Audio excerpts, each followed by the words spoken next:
जय हिंद दोस्तों, वंदे मातरम। कल दिल्ली में दो बड़ी घटनाएं हुई।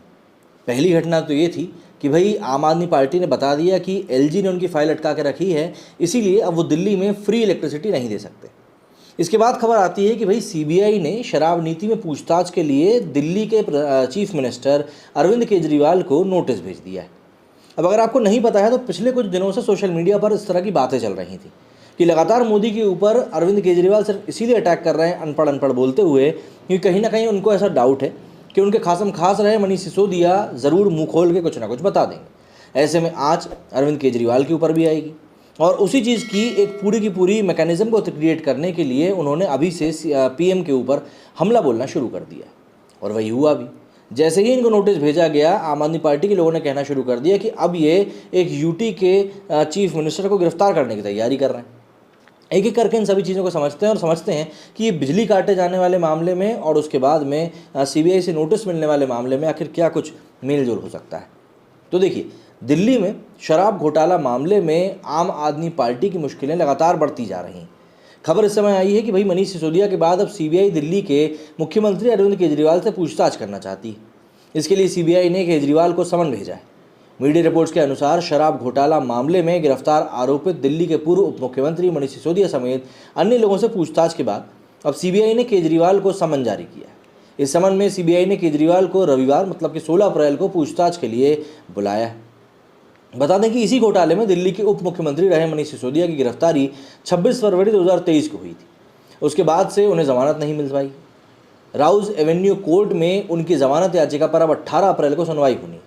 पिछली सुनवाई में ईडी ने सिसोदिया को इस मामले का मुख्य साजिशकर्ता बताया था। साथ ही कहा था कि आबकारी नीति पर जनता की सहमति दिखाने के लिए उन्होंने फर्जी ईमेल भी कराए थे। लेकिन शराब नीति को समझने से पहले, क्योंकि वो भी शराब नीति अगर आप लोगों को नहीं पता है तो उसके पूरे पॉइंट्स मैं आपको बताऊंगा कि उसमें क्या कुछ हुआ था। तो शराब नीति को समझने से पहले ज़रा फ्री बिजली के तार काटने को भी समझ लेते हैं। तो सवाल उठता है कि क्या दिल्ली में अब फ्री बिजली की सुविधा बंद हो जाएगी? ये सवाल आम आदमी पार्टी सरकार की मंत्री अतिशी मारलेना के एक प्रेस कॉन्फ्रेंस के बाद खड़ा हो गया है। उन्होंने उपराज्यपाल पर ठीकरा फोड़ते हुए बिजली उपभोक्ताओं को मिल रही सब्सिडी खत्म होने की बात कही। वहीं उपराज्यपाल के कार्यालय ने इस प्रेस कॉन्फ्रेंस को नौटंकी और आरोपों को निराधार बताया।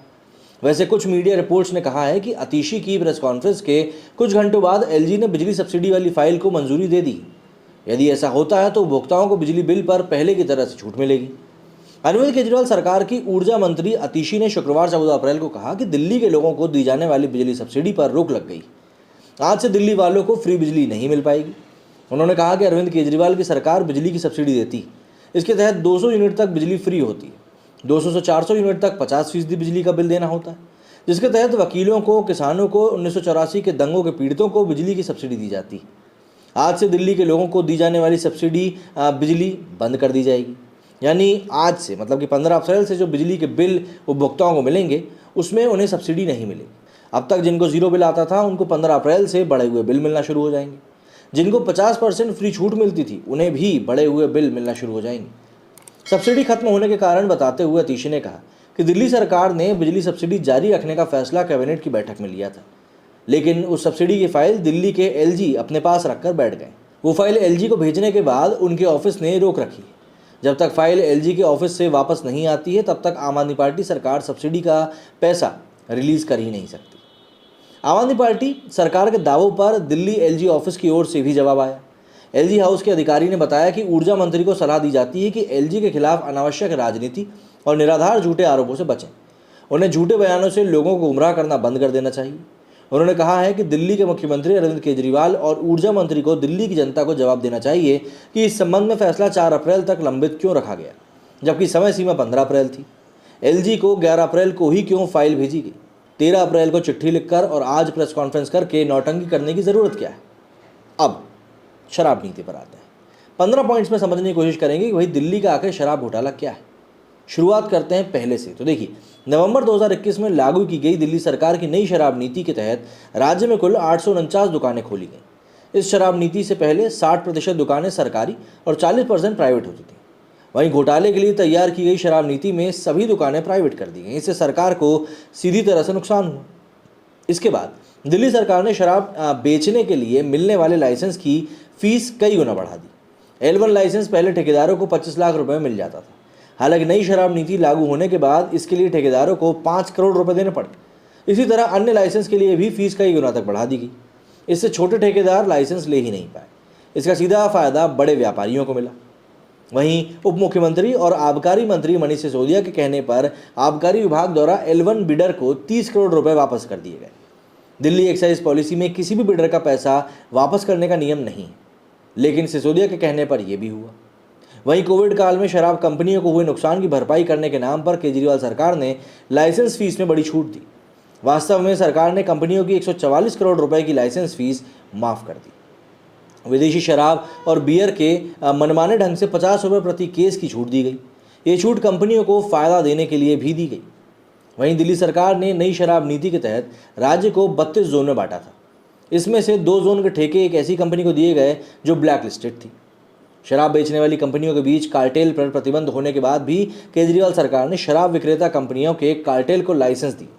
इसके तहत शराब कंपनियों को शराब पर डिस्काउंट देने और MRP पर बेचने के बजाय खुद कीमत तय करने की छूट मिल गई। इसका फायदा भी शराब बेचने वालों को हुआ। नई शराब नीति को लेकर कैबिनेट की बैठकों में मनमाने ढंग से फैसले लिए गए। यही नहीं, नियमों को ताक पर रखते हुए कैबिनेट नोट सर्कुलेशन के बिना ही प्रस्ताव पास करा दिया गया। इसके अलावा शराब विक्रेताओं को फायदा पहुंचाने के उद्देश्य से ड्राई डे की संख्या घटा दी गई। ये संख्या पहले 21 थी। वहीं नई शराब नीति के तहत दिल्ली में ड्राई डे महज अब 3 दिन ही था।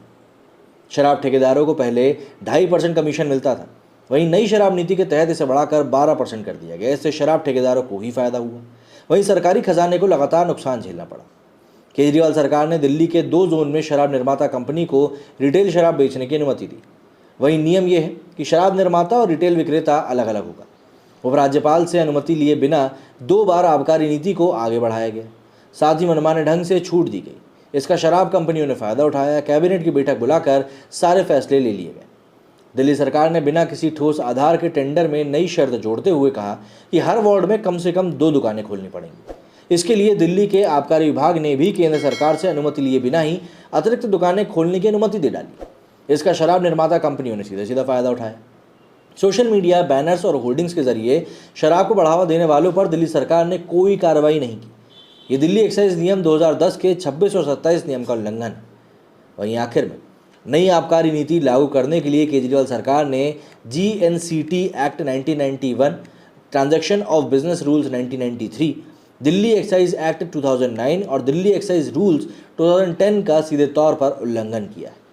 अब ये मामला काफ़ी बड़ा हो चुका है। मनीष सिसोदिया ऑलरेडी जेल में है। अरविंद केजरीवाल को CBI का नोटिस भेजा जा चुका है। अब ऐसे में क्या कुछ चीज़ें पलटी मारती हैं, ये आने वाला वक्त बताएगा। लेकिन आने वाला वक्त भी काफ़ी मुश्किलों भरा होने वाला है इन सभी के लिए। मेरे स्टूडियो फिलहाल इतना ही। जय हिंद, जय भारत।